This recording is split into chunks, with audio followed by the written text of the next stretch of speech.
Tahukah sobat bagaimana alat-alat tersebut bekerja? Tahukah sobat bahwa alat-alat tersebut bekerja dengan menggunakan udara bertekanan? Dalam dunia industri saat ini, kita melihat sebuah produk pada saat proses produksi, baik pada proses assembling, proses packing, dapat berpindah dari konveyor satu ke konveyor yang lain dengan teratur hingga proses produksi berakhir. Proses yang terjadi adalah menggunakan mesin dengan media listrik yang dikombinasikan dengan sistem otomasi yang menggunakan media udara bertekanan atau pneumatik maupun fluida hidrolik. Jadi, apakah yang dimaksud dengan pneumatik? Pneumatik berasal dari kata-kata dasar pneu yang berarti udara tekan dan matic yang berarti ilmu atau hal-hal yang berhubungan dengan sesuatu.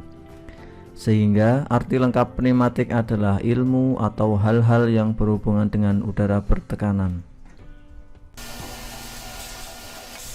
Pneumatik banyak digunakan untuk kebutuhan otomasi pada industri saat ini. Dikarenakan pneumatik yang menggunakan media udara yang dimampatkan lebih mudah didapatkan bahan bakunya, mudah disalurkan, fleksibel pada temperatur, dan lebih bersih dibandingkan dengan yang menggunakan otomasi dengan media hidrolik. Pada sistem pneumatik, komponen-komponennya dipilah menjadi beberapa bagian, yaitu yang pertama adalah air supply unit sebagai media udara bertekanan. Yang kedua adalah elemen input yang berupa sensor-sensor masukan.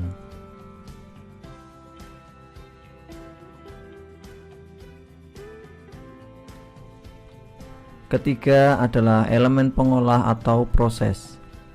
Pada elemen ini, sinyal-sinyal dari satu atau lebih elemen input diolah. Elemen terakhir adalah elemen output. Pada elemen ini, perintah yang telah dibuat pada elemen proses dieksekusi melalui elemen kerja. Pada dunia industri, sistem pneumatik banyak diaplikasikan karena memiliki kelebihan, diantaranya ketersediaan udara yang tak terbatas dan mudah ditransfer, fleksibilitas terhadap perubahan temperatur, dan mudah disimpan. Yang lain adalah tingkat viskositas fluida yang relatif kecil sehingga gesekan dapat diabaikan serta lebih aman terhadap kebakaran. Sistem pneumatik tidak terlepas dari beberapa kekurangan. Dalam sistem pneumatik, gangguan suara bising, gaya yang ditransfer juga terbatas sehingga daya yang ditransfer juga kecil. Dari sisi ekonomi, pengadaan sistem pneumatik ini membutuhkan investasi awal yang cukup besar untuk instalasi, pengadaan, dan pendistribusian udara. Jika dilihat dari sisi komponen-komponennya, dengan rutinitas kerja komponen yang sangat intens, maka kebocoran udara akan mudah terjadi. Dalam sebuah sistem modul, pengaturan posisi yang presisi dari komponen maupun benda kerja sangat sulit akibat dari sifat kompresibilitas yang dimiliki udara. Di dunia industri, sistem pneumatik banyak diaplikasikan atau diterapkan. Sering dimanfaatkan pada stasiun distribusi barang, modul handling, pick and place benda kerja, serta pada modul sorting benda kerja.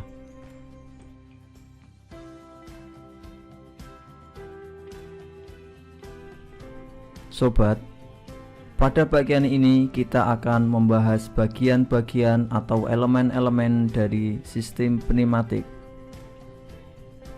Untuk mendapatkan udara bertekanan yang bersih dan kering, membutuhkan sebuah sistem produksi udara bertekanan yang baik. Adapun komponen yang dibutuhkan untuk menghasilkan udara bertekanan yang kering dan bersih antara lain kompresor,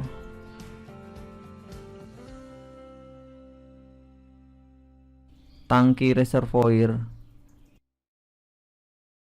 pengering udara,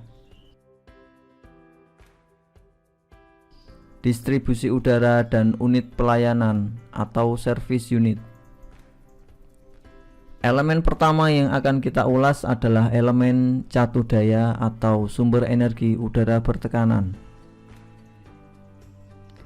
Elemen catu daya ini terdiri dari kompresor dan air reservoir tank atau tangkinya.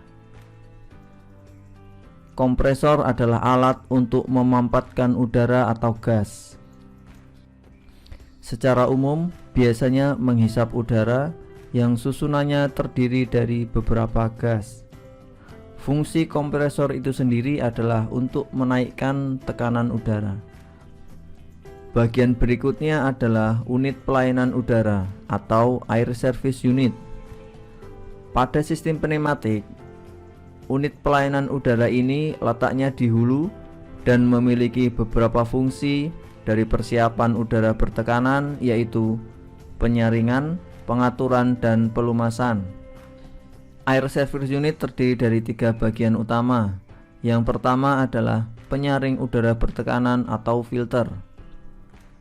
Fungsi dari penyaring udara adalah menyaring udara kondensasi. Bagian kedua adalah pengatur tekanan. Pengatur tekanan yang dibutuhkan pada sistem pneumatik. Adapun fungsinya untuk menjaga tekanan konstan dari udara mampat pada elemen kontrol.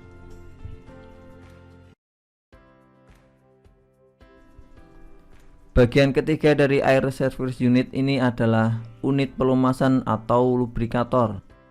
Lubrikator ini umum digunakan terbatas pada plant atau stasiun tertentu yang membutuhkan pelumasan. Nah sobat, pada kesempatan ini kita akan mengenalkan macam-macam katup yang digunakan pada sistem pneumatik. Peralatan yang akan kita pelajari diantaranya adalah check valve, flow control valve, one-way flow control, dan beberapa katup kontrol arah atau directional valve yang sering atau umum digunakan. Yang pertama, check valve. Check valve ini ada yang tanpa pegas, ada yang dengan pegas.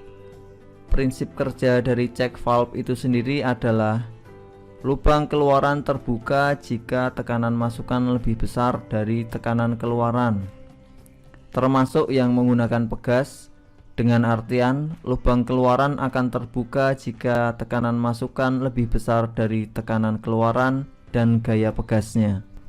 Komponen berikutnya adalah flow control valve atau katup kontrol aliran udara. Pada katup ini, udara yang keluar dapat diatur sesuai dengan kebutuhan kita dengan cara memutar knob pengaturnya. Selanjutnya adalah one way flow control atau katup aliran satu arah. Prinsip kerja dari komponen ini adalah dengan menggabungkan dua komponen sebelumnya, yaitu katup aliran satu arah dan katup cek. Katup kontrol aliran dengan arah aliran satu arah dan dapat diatur. Sekian dulu tutorial elektronika kali ini dengan seri pengenalan sistem pneumatik. Sampai jumpa pada seri tutorial elektronika berikutnya. Terima kasih.